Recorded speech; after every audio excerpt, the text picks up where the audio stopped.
কি বলবেন? জাঙ্গিপাড়াতে বিড়ালা গ্রামে, আটপুরের বিড়ালা গ্রামে একজন জোয়ান মদ খেয়ে একজন মহিলাকে কটূক্তি করছিল, মহিলাটা ঘরে ঢুকিয়েছিল, তারপরে সেই মহিলার ঘরের মধ্যে ঢুকে তাকে মলেস্টেশন।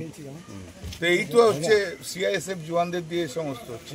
এটা তো আমরা বারবার বলছি, এটা তো ইলেকশন কমিশনকেও বলেছি, হাইকোর্টে যখন আমি মামলা করছিলাম তখন তো আমি বলেছিলাম শীতলকুচির ঘটনা দিয়ে, যে এই যে মহিলাদের উপরে একটা অত্যাচার করার টেন্ডেন্সি বর্ডার সিকিউরিটি ফোর্সে মানে সেন্ট্রাল ফোর্সেস রয়েছে। এবং তোমরা খবর নিয়ে দেখবে, যাও তোমরা খবর না আমাকে বলতে হবে না, যেখানে সিআইএসএফ যাচ্ছে একটু শহর গেছে সমস্ত রেড লাইট এরিয়ার মধ্যে ঢুকে যাচ্ছে। যাদের নিরাপত্তার দায়িত্ব তারাই যদি বলছি, আমি সারা বলি বলতে পারি, যাও খবর নিয়ে দেখবে, যাও না, এরা যেখানে পাচ্ছে সেখানে মহিলাদের উপর অত্যাচার করছে। এরা এমনি একটা রাফ রয়েছে, এরা ইয়েতে ওই বিড়ালা গ্রামে হয়েছে, উলুবেড়িয়াতে হলো, জাঙ্গিপাড়াতে হলো, গ্রামবাসীরা বেঁধে রেখেছিল। তারপর যাই হোক, কিন্তু এটা তো ঠিক না, এটা তো কে আজ সহ্য করবে যে আমার বাড়ির মেয়ের উপর অত্যাচার হবে? এদের হাতেই তো নিরাপত্তার দায়িত্ব। নিরাপত্তাটা তো যেই রক্ষক সেই ভক্ষক হয়ে গেছে। মোদির লোক না, যেমন মোদির তেমনি তার ফোর্স, যেমন অমিত শাহ তার তেমনি ফোর্স, আর কি করা যাবে? এইসবই তো গুজরাটে করেছিল।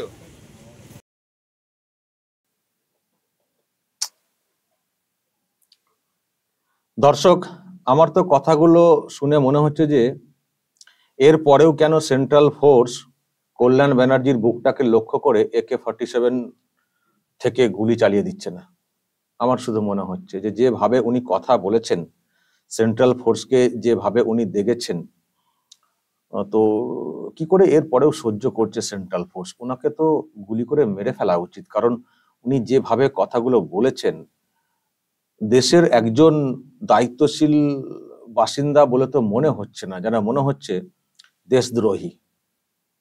কারণ সেন্ট্রাল ফোর্সের বিরুদ্ধে যেভাবে উনি তোপ দাগলেন, চরিত্র নিয়ে যেভাবে উনি কথা বললেন, বিএসএফ বা সেন্ট্রাল ফোর্স একেবারে টোটালটার সম্পর্কে যে মন্তব্য উনি করলেন, এরপর তো ওনার তো আর এই দেশে বেঁচে থাকার তো কোনো অধিকার নেই। হয় দেশ থেকে চলে যাওয়া উচিত, না হলে একেবারে ফুটিয়ে দেওয়া উচিত, আমার দর্শক কোথাও মনে হচ্ছে। কারণ আমরাই সহ্য করতে পারছি না ওনার যে কথা, সেটা আমরাই সহ্য করতে পারছি না, তো সেন্ট্রাল ফোর্স কি করে সহ্য করছে? আর আজকে তো ভোটের দিন, চারিদিকে তো সেন্ট্রাল ফোর্স তো রয়েছে, তো কেন গুলি চালিয়ে দিচ্ছে না? তারা কি মানে কেউ কি তারা শোনেননি নাকি? এই বক্তব্যটা শুনলে তো আমার মনে হয় সামনে পেলে একেবারে ডিরেক্টলি গুলি চালিয়ে দেওয়া উচিত। কারণ এই মানুষটির আমার মনে হয় না এই দেশে বেঁচে থাকার কোনো অধিকার রয়েছে বলে, আমার তো মনে হচ্ছে না। কারণ সেন্ট্রাল ফোর্স, যে ফোর্স আমাদের দেশের নিরাপত্তা দিচ্ছে, দেশকে এতটা সুরক্ষিত রেখেছে, সেই ফোর্স সম্পর্কে, এবং বিশেষ করে বিএসএফ কথাটা উনি বললেন, যে বিএসএফ দেশের একেবারে সীমান্তে জীবনের ঝুঁকি নিয়ে দেশকে সুরক্ষিত রাখছে, তাদের সম্পর্কে যেভাবে কথা বললেন, যে এদের একটা টেন্ডেন্সি হচ্ছে এটাই, মহিলাদের উপরে অত্যাচার করা, নির্যাতন করা, এই যে কথাটা উনি বললেন, এগুলো শোনার পরে তো আর এই লোকটাকে তো আর মনে হচ্ছে না যে উনি আমাদের দেশের দেশবাসী বলে, মনে হচ্ছে দেশদ্রোহী। তা না হলে এই কথা মুখ দিয়ে বের হতো না। একেবারেই দায়িত্বশীল তো মনেই হলো না। আর উনি যেভাবে কথা বলছেন, এটা দেশকে থ্রেট দেওয়া কার্যত। কারণ দেশের সিকিউরিটি সিস্টেমকে যদি এইভাবে বলা হয়, তার মানে একটা থ্রেট। এই সাহস মানে একজন দেশের দায়িত্বশীল বাসিন্দা হিসেবে কখনো হতে পারে না। মানে যদি কেউ দেশটাকে নিজের দেশ বলে মনে করেন, তাহলে তার মুখ থেকে এই কথা কখনো বের হতে পারে না। কারণ এই দেশটা সুরক্ষিত রয়েছে সেন্ট্রাল ফোর্সের জন্য, বিএসএফ তথা টোটাল যে সেন্ট্রাল ফোর্স, তাদের জন্য এই দেশটা কিন্তু সুরক্ষিত, আমরা সুরক্ষিত রয়েছি। আর সেই ফোর্স সম্পর্কে উনি যেভাবে একটা দুটো ঘটনার কথা উল্লেখ করে পুরোটা দেগে দিলেন, এটা একজন দায়িত্বশীল দেশবাসীর কথা হলো না, দেশদ্রোহীর কথা হলো। উনি যেন মানে এইসব দাগতে পেরে যেন উনি খুব খুশি। ফলে যারা এইসবে খুশি হন, তাদের বেঁচে থাকার কোনো অধিকার নেই, এটা আমার ব্যক্তিগত মত। আমি সেই জন্যই বলছি, সেন্ট্রাল ফোর্সের উচিত ছিল ওনাকে লক্ষ্য করে গুলি করে একেবারে ফুটিয়ে দেওয়া। কথাটা হয়তো খুব বড় হয়ে গেল, কিন্তু অনেক দুঃখ থেকে কথাটা বলছি, বা অনেক যন্ত্রণা থেকে কথাটা বলছি। এই মানুষটির কোনো অধিকার নেই এই দেশে থাকার, যিনি একটা গোটা ফোর্সকে এইভাবে দাগতে পারেন। সেন্ট্রাল ফোর্স রেড লাইট এরিয়াতে ঢুকে পড়ছে? আপনি বলছেন প্রকাশ্যে সেন্ট্রাল ফোর্সের লোকজনদের কারো কারো কি ঘর সংসার নেই নাকি? বাচ্চা কাচ্চা সংসার স্ত্রী কারো নেই? আপনি প্রকাশ্যে মিডিয়ার সামনে বলছেন যে একটু, আমি বলছি না, তোমরা একটু গিয়ে দেখো শহর লাগোয়া এলাকায় রেড লাইট এরিয়াতে সব ঢুকে পড়েছে। এই যে কথাগুলো বলছেন, সেন্ট্রাল ফোর্সের কারো ঘর সংসার নেই, যারা ভোটের ডিউটিতে রয়েছেন তাদের বাড়ি ঘর দুয়ার নেই, তাদের সংসারে কেউ নেই, আপনি তাদের সম্পর্কে বলে দিচ্ছেন, তাহলে তাদের বাড়ির লোকেরা কি ভাবছেন? এটা কি কথা হচ্ছে? এটা সেন্ট্রাল ফোর্স মানে মহিলাদের উপরে নির্যাতন করে, এদের একটা টেন্ডেন্সি, এরা রাফ, এরা এইরকমই। আবার শেষে যে কথাটা বললেন, আরে যেমন মোদি তেমন মোদি অমিত শাহের লোক, তারা যেমন এরাও তো তাই হবে। তার মানে মোদি অমিত শাহ ওই রেড লাইট এরিয়াতে যাওয়ার লোক, মানে এইরকম একটা বলার চেষ্টা হলো। তার মানে প্রধানমন্ত্রী এবং যিনি হোম মিনিস্টার তাদের চরিত্রটা নিয়েও কথা বলে দিলেন। মানে উনি তো সবাইকে একেবারে দেখে দিলেন। তো বিরাট নেতা, বিরাট নেতা। আর কত নিজেকে নিচে নামাবেন কল্যাণ ব্যানার্জি?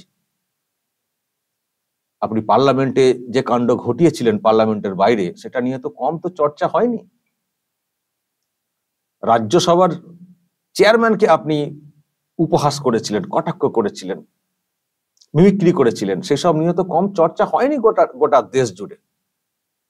এরপরেও আপনি শুধরাবেন না? আপনার কি সত্যি এই দেশটার বিষয়ে কোনো দায় দায়িত্ব নেই? শুধু আইনজীবী মামলা করতে পারেন আর ওই চিৎকার করতে পারেন পলিটিক্যাল ময়দানে নেমে, ব্যাস হয়ে গেল। আর নিজে সুযোগ সুবিধা ভোগ করতে পারেন, ব্যাস হয়ে গেল। দেশটার প্রতি কোনো দায় দায়িত্ব নেই। যা খুশি বলবেন, যা মুখে আসবে তাই বলবেন। সেন্ট্রাল ফোর্সকে আপনি ওইভাবে পুরো দেখে দেবেন, পুরোটাকে? আপনার বেঁচে থাকা উচিত এই দেশে? যান, যা পারেন করে নিন আমার বিরুদ্ধে। আমার তো মনে হলো এটাই, যে আপনি এখনো কি করে বেঁচে আছেন দেশে, আমি শুধু অবাক হয়ে যাচ্ছি। এত কিছু বলার পরেও সেন্ট্রাল ফোর্স আপনাকে কি করে সহ্য করছে? আমি তো বলবো তাদের অনেক ধৈর্য। আমি হলে সেই ধৈর্য ধরে রাখতে পারতাম না। আমি যদি সেন্ট্রাল ফোর্সের কেউ হতাম, আর যদি আমার সামনে এরকম বলতেন, যা হতো হতো, গুলি চালিয়ে দিতাম, যা হতো হতো। এই কথা শুনে আপনি যা খুশি মনে করতে পারেন, যা খুশি আমার বিরুদ্ধে ব্যবস্থা নিতে পারেন। আমার খুব খারাপ লেগেছে সেন্ট্রাল ফোর্স সম্পর্কে, যেহেতু আপনি এইভাবে কথা বলেছেন, চরিত্র নিয়ে কথা বলেছেন। আর এই যে অভিযোগগুলো সামনে আনা হচ্ছে, আমি দেখছিলাম একটা ভিডিও সামনে এসছে, সেন্ট্রাল ফোর্সের একজনকে গাছে না কিসে বেঁধে মারধর করা হয়েছে। আমার দেখে খুব খারাপ লাগছিল। প্রথম কথা, যে অভিযোগগুলো করা হচ্ছে তার কতটা কি ভিত্তি রয়েছে, এটা নিয়ে আমার মনে প্রশ্ন রয়েছে। কারণ সেন্ট্রাল ফোর্সের বিরুদ্ধে এই রাজ্যের শাসক সবসময় বলে এবং লেলিয়ে দেওয়ার চেষ্টা করে সাধারণ মানুষকে। ফলে যেভাবে গাছে বেঁধে ওই রকম অত্যাচার করা হচ্ছে, আমি তো ভিডিওটা দেখছিলাম, দেখতে পাচ্ছিলাম না যে কোত্থেকে এসছেন বেচারা, মানে দায়িত্ব সামলাতে, আজকে তাকে কি অবস্থায় পড়তে হয়েছে, কি বলেছেন, কোথায় কটূক্তি করেছেন, এই যেভাবে কথাগুলো বলা হচ্ছে, এর কতটা কি সত্য মিথ্যা মানে বোঝা তো খুব মুশকিল। এরা তো সবসময় চাইছে, এই শাসক, যে সেন্ট্রাল ফোর্সের বিরুদ্ধে এমন একটা কিছু দেখে দাও যেটা নিয়ে চিৎকার করবেন আমাদের দিদি মঞ্চে মঞ্চে দাঁড়িয়ে, এদিক থেকে সেদিক, শুধু ইস্যু একটা খোঁজার চেষ্টা করছে। ফলে এটা ওই ইস্যু ক্রিয়েট করা কিনা কি করে বুঝবো? সেন্ট্রাল ফোর্স এত জায়গায় ভোট নিচ্ছে, পশ্চিমবঙ্গের বাইরে গোটা দেশে ভোট হচ্ছে, কোথাও এরকম অভিযোগ আসছে না মহিলাদের উপরে নির্যাতনের। আর পশ্চিমবঙ্গে শুধু মহিলাদের উপরে নির্যাতনের অভিযোগ চলে আসছে। পশ্চিমবঙ্গের ফোর্স আর গোটা দেশের ফোর্স কি সব কি মানে অন্য জগতের নাকি? তারা অন্য জগতের, এখানে আসছে এক জগতের, আর ওগুলো সব অন্য জগতের। তারাও তো মানুষ, যারা দেশের অন্য প্রান্তে যারা ভোট করাচ্ছেন তারাও তো মানুষ। ওখানে তো এরকম করে অত্যাচারের তো কোনো খবর আসেনি। কালকে হঠাৎ করে শশী পাজা বললেন, কে সকালে প্রাত ভ্রমণে বেরিয়েছিলেন তাকে নাকি কুপ্রস্তাব দেওয়া হয়েছে। কি কুপ্রস্তাব দেওয়া হয়েছে সকাল সকাল কে জানে। তারপরে আবার এই ইনিমার কয়েকটা ঘটনা বললেন, আর তো বললাম যে ভিডিও সামনে এসছে, তো দেখে খুব মারাত্মক লাগছিল যে কি হচ্ছে এটা। সেন্ট্রাল ফোর্সের বিরুদ্ধে যত ক্ষোভ, যত অভিযোগ, সব পশ্চিমবঙ্গে এবং এই শাসক, আর দেখবেন কেউ করছে না। তারপরে যা খুশি বলা, ঘিরে ফেলো, ধরে ফেলো, হাতা খুন্তি নিয়ে ধরে ফেলবে মা বোনেরা, ব্যাস ওই করতে গিয়ে বড় বিপদ হয়ে গেছিল শীতলকুচিতে 21-এর ভোটে। সেটাকে নিয়েও রাজনীতি হয়েছে।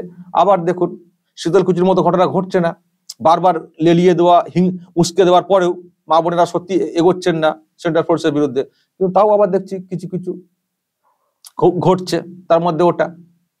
তো সেই জন্য যে ঘটনাগুলো কথা বলা হচ্ছে, আদৌ এগুলো সত্য নাকি ওই লেলিয়ে দেওয়ার জন্য এখনো কেউ কেউ যারা বুঝছেন না দিদির চালটা, তারা হয়তো ওই ফাঁদে পা দিয়ে এই কাণ্ড করে একটা কিছু করে দেখে দিচ্ছেন বা ধরে ফেলে শায়েস্তা দেওয়ার ব্যবস্থা করছেন। আর দ্বিতীয় কথা, যদি কারো বিরুদ্ধে কোনো অভিযোগ থাকে, একটা রাজ্যে তো একটা সরকার রয়েছে, তো সেখানে আপনারা বেঁধে গাছে বেঁধে মারধর করা এটা কেন করবেন? কেন সেন্ট্রাল ফোর্সের কারো বিরুদ্ধে কেন আইনি প্রসেস থাকবে না? বেঁধে ফেলবেন, বেঁধে পিটবেন, মারধর করবেন, এটা আইনি প্রসেস হচ্ছে? তাহলে কি সরকার চলছে যেখানে, যেখানে মহিলারা বা কেউ ধরে জওয়ানকে ধরে গাছে বেঁধে মারধর করছেন, এটা আইনি প্রসেস হচ্ছে? খুব তো ফুটানি, আমাদের রাজ্যে নাকি বিরাট আইন শৃঙ্খলা রয়েছে, এটা আইনি প্রসেস? কারো বিরুদ্ধে কোনো অভিযোগ থাকে তাকে গাছে বেঁধে মারবো, আবার সেখানে সেন্ট্রাল ফোর্স? সেগুলোকে আবার নিয়ে বড় বড় করে বলা হচ্ছে, বলতে লজ্জা লাগে না?